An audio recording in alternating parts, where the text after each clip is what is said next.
Jangan lupa subscribe YouTube channel Metro TV News dan jangan lupa nyalakan notifikasinya. Dan kembali kami akan bergabung bersama rekan kami Nisrina Kirana langsung dari lokasi GOR, tepatnya untuk melihat bagaimana kondisi terkini dari para pengungsi di sana. Nisrina, silakan informasi terkini dari Anda. Marvin dan juga pemirsa, saat ini saya berada di alun-alun Pendopo, Kabupaten Indramayu. Terlihat memang saat ini ada puluhan warga yang dievakuasi atau mengungsi ke lokasi ini. Pendopo Indramayu ini merupakan salah satu dari 3 lokasi yang disediakan oleh pihak otoritas yang menjadi tempat pengungsian bagi warga yang terdampak dari kebakaran yang terjadi di kilang minyak Balongan. Dan saat ini saya bersama dengan salah satu warga yang terdampak rumahnya akibat adanya kebakaran tersebut. Langsung saja, selamat pagi dengan Ibu siapa Pak, Bu? Ibu Susi. Ibu Susi dari Balongan Blok Kesambi. Oke, Ibu Susi gimana Bu kabarnya? Alhamdulillah masih gemeteran sih Mbak, masih kaget. Oke, mungkin boleh diceritakan Bu, Ibu rumahnya di mana, kemudian saat terjadinya ledakan tersebut apakah Ibu melihat langsung?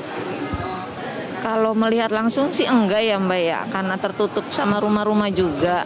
Cuman kita tuh ngerasain bau limbah dulu sebelumnya sama bau bensin, sampai kenceng banget tuh baunya, sampai ibaratnya sampai sakit di hidung. Nah udah gitu dibarengin sama suara petir kan, nah udah gitu dengar suara ledakan tuh sampai langit tuh semuanya oren gitu tuh.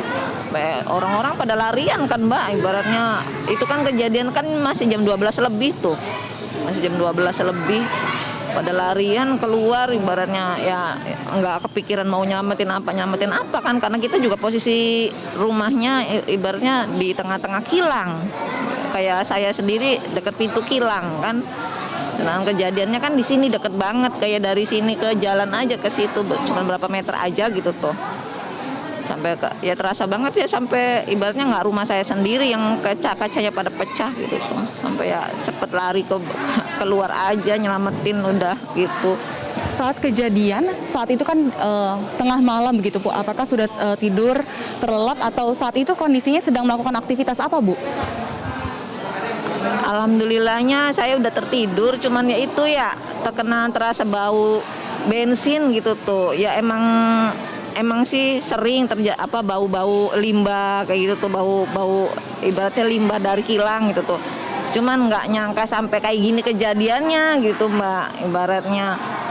Udah gitu ya masih ada yang masih santai-santai gitu, ada yang udah pada tidur, kayak saya sendiri sama anak yang perempuan udah tidur gitu tuh. Cuman karena saya emang ngerasa bau dan sakit di hidung jadi bangun. Terus berkejadian kayak gitu panik kan Mbak, nyelamatin anak yang di dalam aja tinggal satu, udah terus lari, nggak kepikiran apa-apa udah.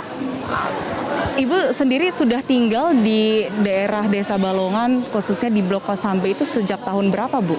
Udah lama banget sebelum sebelum ada kilang Mbak.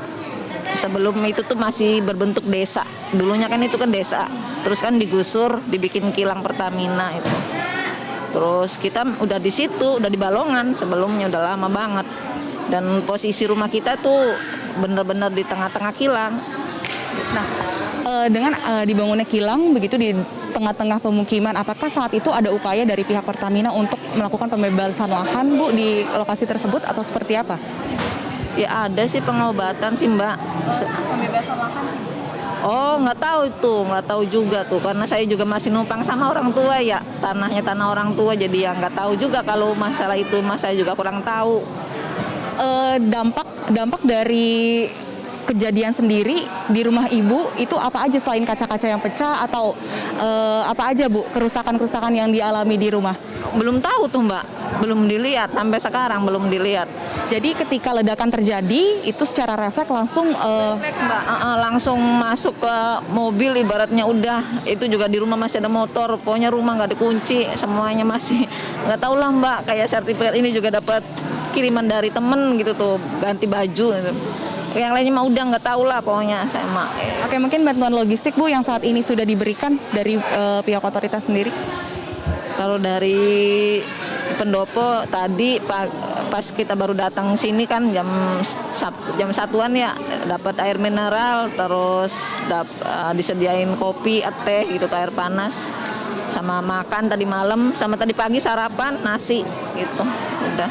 Oke, Bu, ini kan di tahun 2019 kilang minyak Balongan ini sempat terbakar. Nah, ini kondisinya apakah sama dengan kebakaran yang terjadi saat ini? Nggak tahu ya Mbak ya. Ya mungkin sih Mbak, mungkin nggak kurang itu juga. Oke, siap. Terima kasih Bu Susi atas waktunya.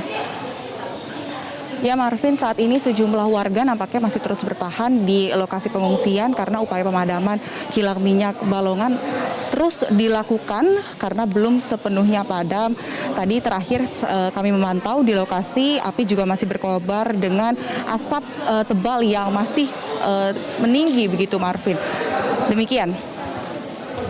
Baik, Nisrina Kirana, terima kasih untuk informasi terkini langsung dari lokasi pengungsian.